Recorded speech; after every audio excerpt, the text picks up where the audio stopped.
Olá e benvidos. Alguna vez pensastes si existe un plan global para un futuro mellor? Un plan que consiga armonizar a nosa economía co benestar das persoas e do planeta? Pois sí, existe, e hoxe imos explorar esa folla de ruta. Imos aló. Esta é, sen dúbida, a gran pregunta do noso tempo, non si? Ás veces parece un dilema imposible de resolver. Ou medramos economicamente ou cuidamos o medio ambiente. Pero, e se esa non fose a pregunta correcta? E se existise unha terceira vía?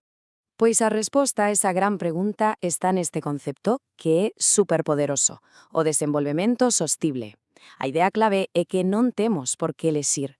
Non é economía contra a ecoloxía. Trátase de integralas, de pensar no hoxe, claro que sí, pero tamén de asegurarnos de que deixamos un mundo habitable para quen veña despois de nós.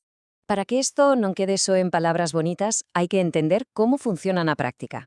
A sostenibilidade non é só un tema verde, para nada.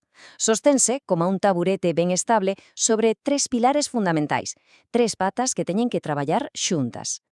E aquí os temos. A ver, o pilar económico busca que a prosperidade sexa compartida, non que queden mans uns poucos. O ambiental, lóxicamente, céntrase en respetar os límites do noso planeta, e o social loita por un mundo xusto, con igualdade de dereitos e oportunidades para todo o mundo. O importante é que ningún pode funcionar sen os outros dous. Se falla un, o taburete cae.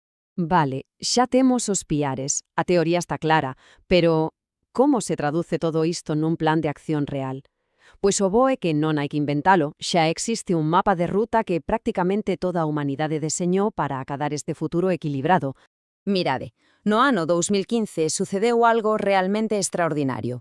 Imaginade, 193 países do mundo, casi todos, sentáronse e puxéronse de acordo, comprometéndose cunha folla de ruta compartida, con 17 obxectivos moi claros e unha data límite, o ano 2030. Unha proba de que a cooperación a escala global, aínda que parece imposible, ás veces funciona. E aquí están. A verdade é que impresiona velos todos xuntos, porque nos dá unha idea da súa ambición.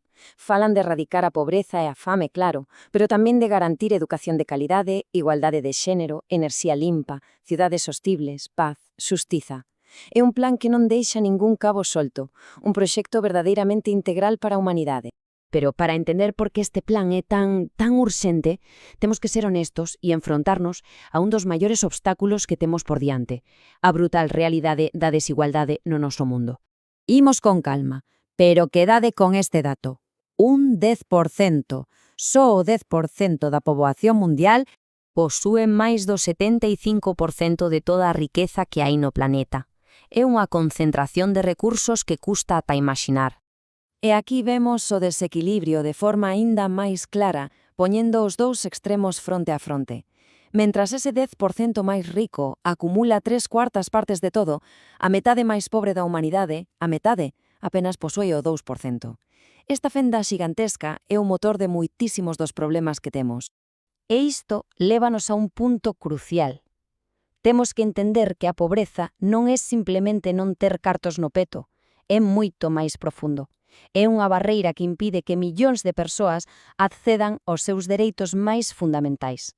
Maniféstase de formas moi cruéis, por exemplo, como a fame e a malnutrición, como non ter unha vivenda segura, como ter un traballo perigoso ou en condicións de explotación, ou como algo tan básico como non poder ir ao médico ou non ter acceso á auga potable. Eso é a pobreza en realidade. Entón, con esta realidade tan dura sobre a mesa, como nos axudan os ODS a corrixir este desequilibrio? Pois, precisamente, o bo que tañen é que atacan directamente a raíz destes problemas, buscando aliñar a nosa economía co benestar de todas as persoas. Mirade que ben se ven estes tres obxectivos como todo está conectado. O obxectivo 7 sobre enerxía limpa non só protexe o clima, sino que permite crear novas industrias e empregos. Eses novos empregos son a clave do obxectivo 8, que busca traballos dignos e un crecemento económico que chegue a todo o mundo. Pero claro, para que todo isto sea sostible, o obxectivo 12 pídenos repensar como producimos e consumimos. Vedes como un obxectivo alimenta ao outro. É unha cadea. Pero, por supuesto, ningún destes obxectivos se pode acadar de forma illada, cada un pola súa conta. A peza que une todo este crebacabezas é o obxectivo 17. Este obxectivo recórdanos que isto é un traballo en equipo.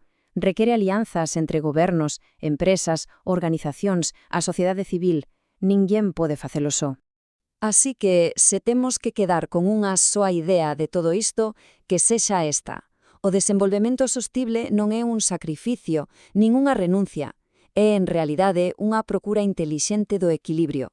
Un equilibrio onde a economía, as persoas e o planeta poidan prosperar juntos a longo prazo. E rematamos con unha pregunta que, evidentemente, non ten unha resposta sinxela. Porque este gran plan mundial, esta xenda tan ambiciosa, ao final tamén depende das nosas pequenas decisións e accións do día a día. Que papel pode xogar cada persoa para contribuir a este equilibrio? Pois esa reflexión queda no aire.